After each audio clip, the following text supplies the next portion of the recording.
What's up guys? So magto 2 years na simula nung ma-diagnose si Lance sa autism. So under observation na siya since 2 years old pa lang siya. So ngayon, isa-isahin ko yung mga early signs ng autism na napansin namin sa kanya. At ito rin yung reason kung bakit nahirapan siyang mag-learn. So first on the list is nagtitiptoe siya. So constant niyang ginagawa to na minsan hindi namin napapansin pero nakatiptoe pala siya habang naglalakad. So sa video na to, hindi mo makapansin na nagtitiptoe siya, pero ang style niya ng walking is, kung papansin niyo, is nagpo-push siya pa forward. Kasi nung mga time na to, hindi pa niya masyadong kaya yung body weight niya, pero nagtuloy-tuloy to hanggang sa pagtanda niya. So hanggang ngayon, may times na nakakalimutan niyang wag magtiptoe, tapos lagi namin siyang sinasaway na walk normally hanggang sa na-correct naman niya katagalan. So ngayon, papansin ko lang itong ginagawa niya, lalo na pag naka-leather shoes siya. Pag hindi siya ganun kakomportable. Tsaka pag mga basa yung banyo, yun, automatically magtitiptoe talaga siya. Kung tutusin, wala akong masyadong video ng naglalakad si Lance kasi hindi ko naisip na isa na pala to sa signs, no? At ang kasunod na reason ay nag-hand flapping siya. So habang tumatakbo siya, kung masaya siya, makikita nyo nag-hand flap siya. So lagi lang namin sinasaway itong gawain niya to. Nung lumaki-laki siya, nag-gets na niya. Tapos yun, tinigil na niya. So yung next sign naman natin ay ayaw niyang tumingin sa camera. So wala rin siyang eye contact.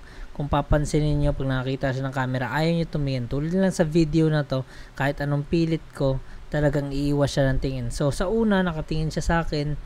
Pero pag nakita niya na may camera na or nakita niya na nakatitig ako sa kanya, hindi na siya titingin. So hanggang ngayon, ginagawa niya pa rin to. Hanggang ngayon, nahirapan pa rin kami tumingin siya ng camera. Siguro ang pinakamatagal niyang tingin is mga 2 seconds pag bibigyan ka niya pagka pinilit mo siya. Pero hindi talaga siya komportable pag may camera. So ang result nun is napakaraming pictures or videos na hindi siya nakatingin tulad nito. So isa din sa critical na result nito hindi siya natututo ng mga facial expressions, no? Tapos isa rin sa result nito ay hindi siya masyadong interesado sa mga salita dahil hindi siya nakatingin sa'yo. So lagi ang interest ng bata is pag tumitingin siya sa'yo. Pag nagsasalita ka, diba tinitignan yung bibig mo, tinitignan yung facial expressions mo. So eto medyo critical to, no, sa bata, kaya kailangan mo talaga siyang pilitin na tumingin. Isubo niya yung kamay mo. Sinubo yun? Susubo niya yan. So yung kasunod sa list natin, yung ayaw niya ng noisy, no?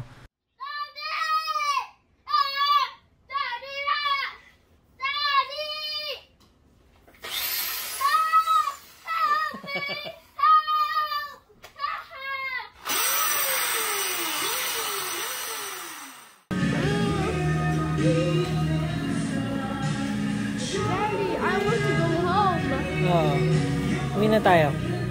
So kung hindi nyo alam, yung mga may autism na bata sobrang sensitive ng mga senses nila, no? Isa na dun yung hearing. So sabay-sabay nila natatanggap yung mga surrounding noise, kaya feeling na sobrang nakakairita, no? Tapos nawawala sila sa focus pagka ganun. Tapos ang sign naman nakasunod hindi siya nagre-respond pag tinatawag yung pangalan niya. Hindi lang yung basta pangalan niya, pero pag kinausap mo talaga siya, hindi siya magre-respond sa'yo. Ha? Uy. Ano yan? Linagay mo lahat sa mukha mo? Lance. Lance. Lance. Ang kasunod ay pag naglalaro siya, lagi niyang nila-line up yung toys niya. So may mga bata naman din talaga na nagla-line up ng toys, pero hindi normal dun yung araw-araw o lagi-lagi niyang ginagawa yung pagla-line up. So yung kasunod natin kailangan pansinin na early signs is yung number of words na napagdudugtong-dugtong niya, no? Kasi nung time na to hanggang sa medyo lumaki na si Lance, pa isa-isa lang tsaka dalawa yung words na kaya niyang pagdugtong. Pomelo yan.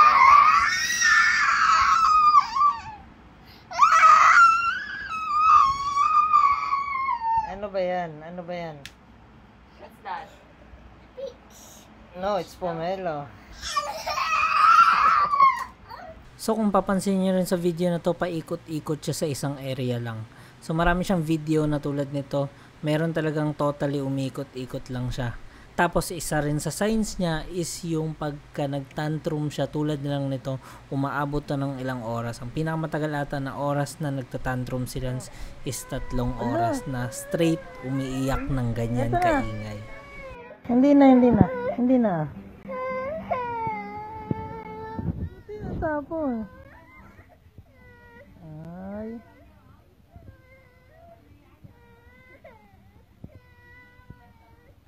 So yung kasunod at yung constant na naging problema niya hanggang sa paglaki niya is wala siyang focus. Kung titignan nyo yung katabi ni Lance dito na batang lalaki, medyo mas matanda lang sa kanya ng 1 taon yan, pero nakikinig sa mga teachers. Kahit siya, nagtataka siya kay Lance kung anong ginagawa ni Lance. Kasi kung titignan nyo mabuti, si Lance wala siya sa focus, no, sa ginagawa nila. So madalas niyang ginagawa to na pag nagkakantahan, nagsasayawan, aalis siya kung saan siya nagpupunta at kung ano-ano yung trip niya. Ay, baba ka doon. Baba ka doon, baba. Baba.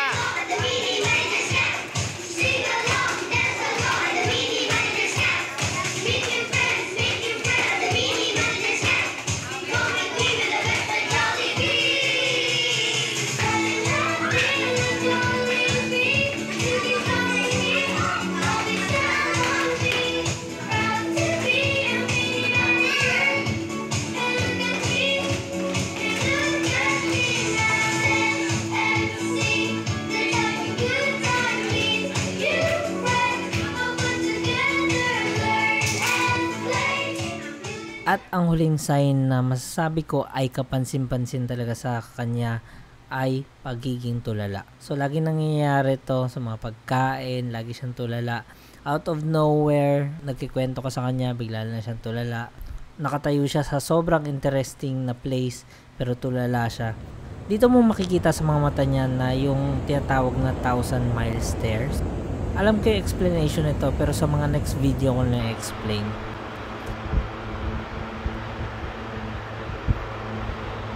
Na.